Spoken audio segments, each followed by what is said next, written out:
beautiful family. Howard's one of the most experienced and talented business leaders of our time. He's done an amazing job on Wall Street and far beyond. But more importantly, he's a patriot who loves our country and has shown tremendous courage and strength throughout his career. Howard began at the famed Cantor Fitzgerald in 1983, and by the age of 29, he rose to become the president and CEO and one of the hottest firms on Wall Street. Much like myself, Howard should not be here today. On September 11th, 2001, Howard's company was at its absolute height, doing unbelievable, dominating Wall Street and stocks and bonds and trading from its headquarters on the 101st to the 105th floor. He had the top 3 or 4 floors of the World Trade Center, the North Tower of the World Trade Center. And every day, Howard got up and went to work early. He'd always go in and he'd go to work early, and he'd be there 6 o'clock in the morning. And as you know, the hit was around 8:45 or something like that. So he would have been there on almost any day other than this, because his wife was very angry at him because he wouldn't deliver his child to school. She said, "You never take..." Who is the child? Let me see. Where's the child? Lou, you saved your father's life. You saved your father's life, huh? Should hold that against. You're going to leave him more than the other kids, right? Well, so he took, what is your first name? Kyle. He took Kyle. Kyle, congratulations. Nice job. But he took Kyle that one day to school. After years, he finally said, "Okay, I'll do it." And that's the only time. So he was actually riding down the West Side Highway, and he saw the plane hit. And it's an amazing, and the rest is history. And your brother was in there too, I think, right? Yeah. And it was just it's a big story. And every single Cantor Fitzgerald employee who was at work that day lost their lives, which was almost 100% of the company. And Howard lost more than 650 friends because they were all friends. They had a really well-unified, just highly respected company, a lot of talent in that company. But the employees, loved ones, including his brother and best friend, and most people would have been defeated. They would have probably gone on to not too much. But Howard rebuilt the company step by step, and as he did it, he gave a tremendous amount of the profits and other things to the families of his colleagues who were killed in the World Trade Center on that horrible day. And it showed something about Howard that's really incredible, his resilience. It's very few people could have even thought of doing it, but his resilience and tenacity have earned him the respect and admiration of everyone in the financial world. But more importantly, Howard understands from personal experience why we put America first, because we love our families, we love our fellow citizens, and we love our country so much. And he really loves his country, and I wouldn't have done it if I didn't think so. And he's got so many friends in New York and Wall Street and elsewhere. And he has he's a relationship person, and they're always the best. And he's the best at it. As Secretary of Commerce, Howard will work tirelessly to protect our workers and our wealth and grow our economy into the strongest in the history of the world. You know, when he rebuilt the company, it actually became much bigger and much stronger than the original company, which is almost impossible to do. It became hotter than even the original Cantor Fitzgerald. But he's going to be unmatched as an emissary working to get jobs and investments. And his favorite word, and I'm going to move him down to 4th favorite word. First is family, love, God. Not necessarily that order, by the way. I think let's put God first. All right? We'll put God first. You know why? Because we don't want to take any chances. That's why. But I did that once. I said I put tariff as my favorite word. Well, and the fake news went out and they really got me. I'll tell you. They said, "What about God, family, relationship?" A couple of words, and I said, "You're right." And so I made it now my 4th favorite word. And Howard, I think, you'll go along with me, number 4, maybe even number 5 or 6. But he really understands something about business, and we have been called by so many companies. Yesterday we had Tim Cook of Apple in, who's going to invest hundreds of billions of dollars in the country because of what we're doing. And we have many, many companies, too many to even mention. They're coming roaring back into this country. And it'll take maybe a little time, but not that much time. You're going to see things that you've never seen before at a level that you've never seen before. And Howard's going to lead that charge, and he'll help oversee the tariff and trade agenda along with many other things. We'll soon impose reciprocal tariffs because that means they charge us, we charge them. It's very simple. Whatever a company or a country such as, let's say, India or China or any of them, whatever they charge, we want to be fair. So reciprocal. Reciprocal meaning they charge us, we charge them. We haven't done that. We've never done that. We were getting ready to do it until COVID hit. We had the greatest economy in the history of the world, and we were just getting started. But the tariffing is going to be very interesting. Howard's going to be in charge of it, and I think you're going to see jobs and money flowing into the country like never has been seen before as we reduce inflation, unleash energy, bring down costs, bring back manufacturing, and lead the world in innovation. Families will flourish and opportunities will skyrocket. We will skyrocket like people haven't seen. It's going to be a really big thing, and I wouldn't feel the same confidence if I didn't have this man on my left. And even though he spent a little bit of his time in life as a Democrat from New York, I'm okay with it because I knew him during his Democrat days, and that's okay. But I just want to say that he is going to help very strongly make America wealthy again, make America great again, and there's nobody that can do the job better. So, Mr. Secretary of Commerce, I just welcome you aboard. There's nothing you can do so big as this. There's no deal you can do that's bigger. Every deal. That's why you can never go back into business because it seems like small potatoes, no matter how big it is, including even Cantor Fitzgerald. It's all small potatoes compared to what we're doing now. So it's a great honor to have you and your family aboard. Thank you very much, and thank you very much in particular. Thank you very much. Thank you.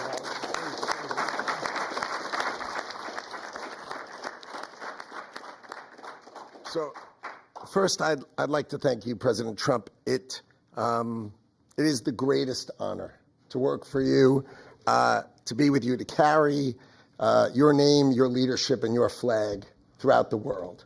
The press has no idea who the gentleman to my left is. They portray him in all sorts of ways, but I know him as the smartest, most thoughtful, and most intuitive person I've ever met. And it's amazing to be in this room and to work for him. I have to my right my friend J.D. Vance, who was kind enough even to introduce me to the Senate, and he gave me the greatest compliment. He called me a good dude. So I have really the most wonderful family. I have my wife, Allison. We've been married for 30 years. And I always, when I come home, because I come home late at night, I walk in the door and I yell, "Hello, greatest wife." She's just an amazing girl. My 4 children, Kyle, who you know has saved my life, so now this is going to cost me dearly. My son, Brandon, my daughter, Casey, my son, Ryan, and my sister, Edie, my 2 brothers-in-law, Gary and Rick, my sister-in-law, Abby. I mean, this is as beautiful a day as you could have. The opportunity that the Trump administration is going to bring to America is so extraordinary. You know, people think the golden age is a statement. It's like saying MAGA, make America great again. This is the greatest country on earth. It is such a great country that we can take care of our citizens and give them their Social Security. We can take care of everyone and give them their Medicaid. But we're going to get rid of so much waste, fraud, and abuse. We're not going to hurt anybody, but we're going to get rid of it. And then we are going to grow this economy in a way that people have never seen. And under the Trump administration, my goal, and I'm happy to wear it on my shoulders, is we are going to balance the budget of the United States of America because Donald Trump understands global business. It's the first time you put in that chair the greatest businessman in the United States of America. And I just, for one, I have to tell you, I cannot be more proud to serve my great friend and the greatest president in America, Donald J. Trump.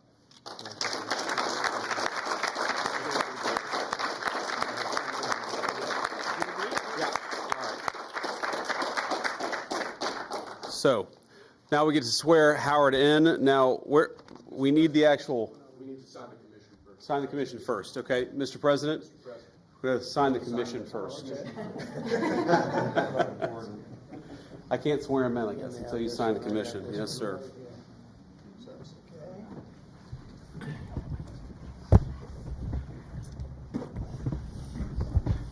You ready? You sure? It's the last time. You can change your mind I until... get to work for you right here. It's better than this. This room never looks so beautiful. It does. And then, how do you like the new look? Now, the desk is a different desk. It's one of 7, but the Resolute desk is being renovated and refurbished after many, many years of service. It'll be back in 4 weeks, in case anybody missed it, which a lot of people do.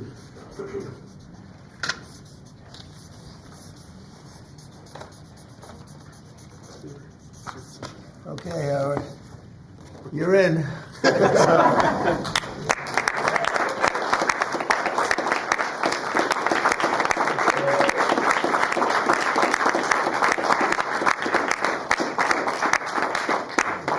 All right, now Howard, come next to your beautiful wife and your beautiful family here. Put your hand on the Bible, raise your right hand, and repeat after me. I, Howard Lutnick, I, Howard Lutnick, do solemnly swear do solemnly swear that I will support and defend the Constitution of the United States that I will support and defend the Constitution of the United States against all enemies, foreign and domestic, against all enemies, foreign and domestic, that I will bear true faith and allegiance to the same, and I will bear true faith and allegiance to the same.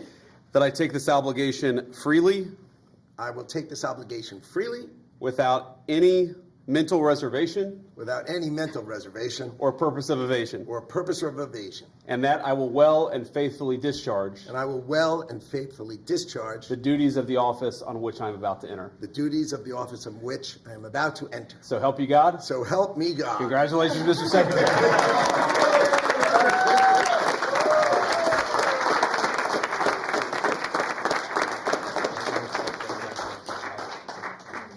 Thank you very much. Mr. President, there are reports that you were considering merging the United States Postal Service with the Commerce Department. Can you elaborate on if this is something you're Well, considering? we want to have a post office that works well and doesn't lose massive amounts of money.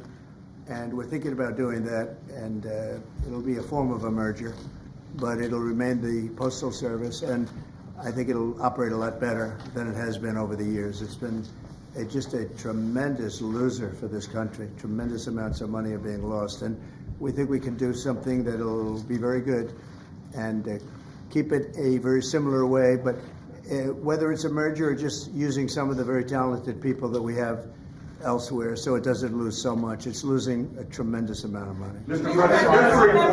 President, some members of Congress in red districts are facing pushback from voters in town halls. We know that Americans voted for you on immigration and the economy, but these voters say they're angry and frustrated by these firings. They don't like the work of Elon Musk and these other actions. What do you say to them? Who do you work for? I work for ABC News, sir. Who? ABC News. No wonder. Let me just tell you that I have today the highest poll numbers I've ever had.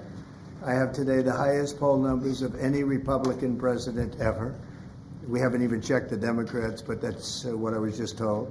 And they like the job that we're doing. They like the job that Elon's doing. He's doing something that a lot of people wouldn't have the courage to do. We want to streamline our country. We want to streamline, because you know why? Because we want our country to survive and thrive.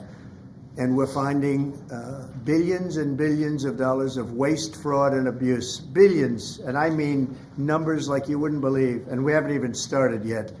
So it's actually just the opposite. We've polled it, and people are thrilled. They can't even believe it's happening. And it won't affect many people. It'll only affect the people that get caught stealing. The waste, fraud, and abuse is at a level like nobody's ever seen. It's been going on for years.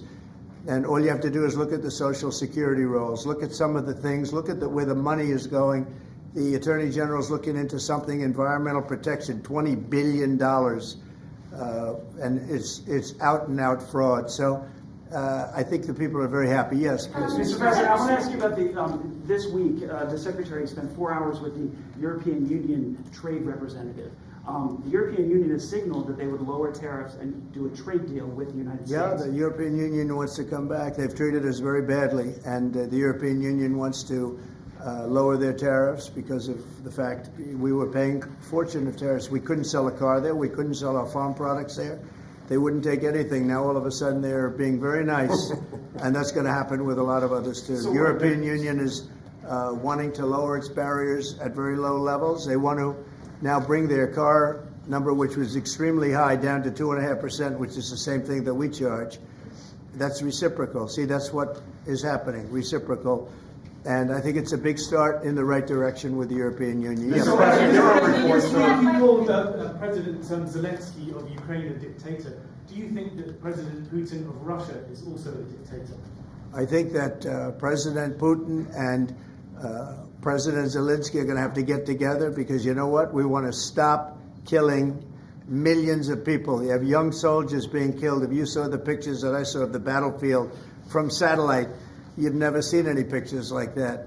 Soldiers are being killed by the thousands a week, thousands of soldiers a week. As we speak, they're being killed. That's why I want to see a ceasefire and I want to get the deal done. I think we have a chance to get the deal done. I had to make sure that Russia wanted to do it.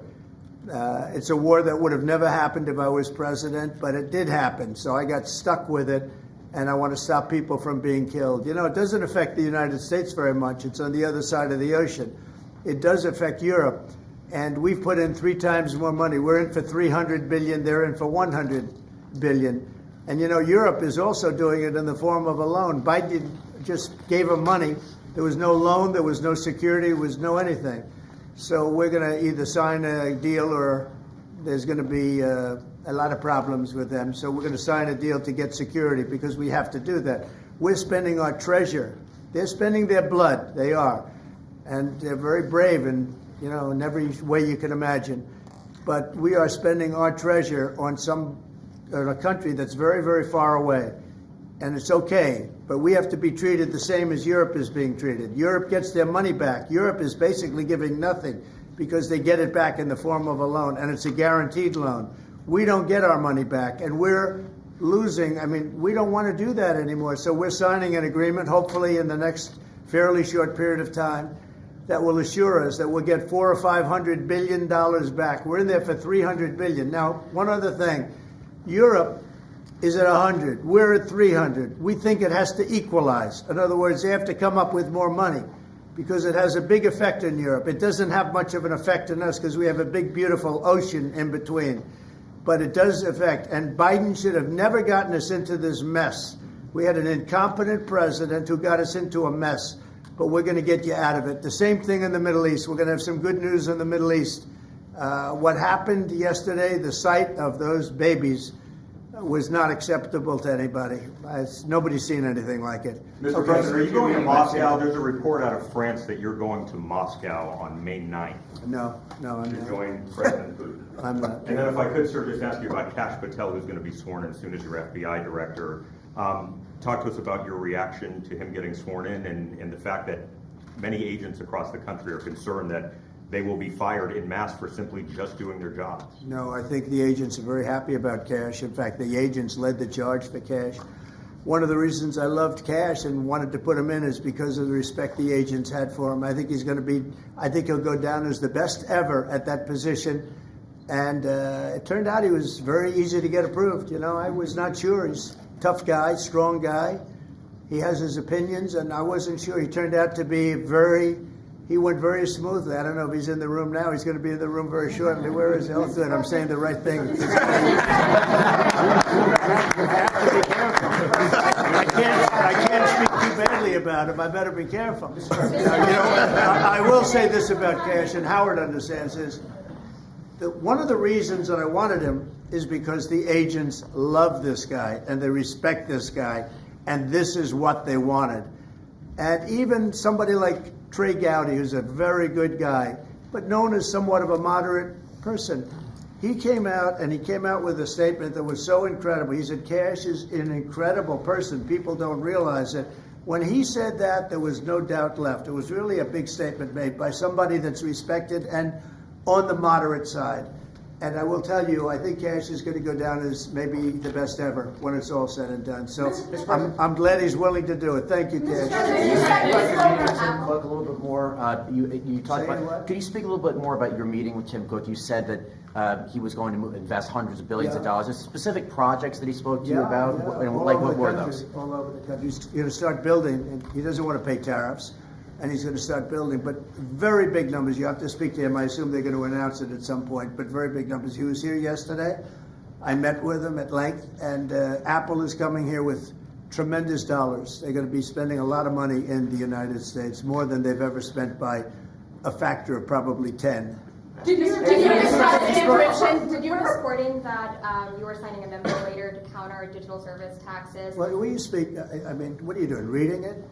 Yeah, Can't my you just question. say it without having to read it? My question? Yeah. Oh, sure. We're reporting that you're expected to sign tariffs or a memo later on tariffs on digital taxes.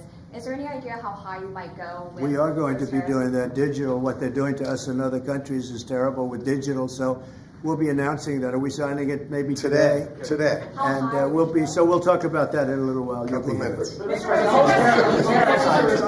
Are you going to put the secretary in charge of the Postal Service? He's going to look at it. He's got a great business instinct, which is what we need. And he'll be looking at it, and we think we can turn it around. But it is the Postal Service. I mean, we're leaving the Postal Service, but we're losing so much money with the Postal Service, and we don't want to lose that kind of money. So the Secretary and some others that have talent, that kind of talent, we'll be looking at. How close are you to a minerals agreement with Ukraine, Mr. President? What? How close are you to striking a minerals deal? I think we're with pretty Ukraine? close, yeah. I think they want it, and they feel good about it, and it's significant, it's a big deal. But they want it, and it keeps us in that country, and they're very happy about it. But we get our money back. This should have been signed long before we went in. This should have been signed by Biden, but Biden didn't know too much about what he was doing. The war should have never happened, number one. When it did happen, it could have been settled the first week or 2 weeks. After that, it got bad. It got really bad. But it should have never happened, and it should have been settled, and it could have been settled very easily at the beginning. Now it's tougher, but we'll get it settled. Germany has elections on Sunday. What are your thoughts? What do you expect to happen in the elections on Sunday? Who has elections? Germany. Oh, Germany. I wish them luck. We got our own problems. Goodbye, everybody. Thank you very much. Thank you. Thank you, Press. We got our own problems. I'm not to worry about Germany. All right. Thank you, everybody.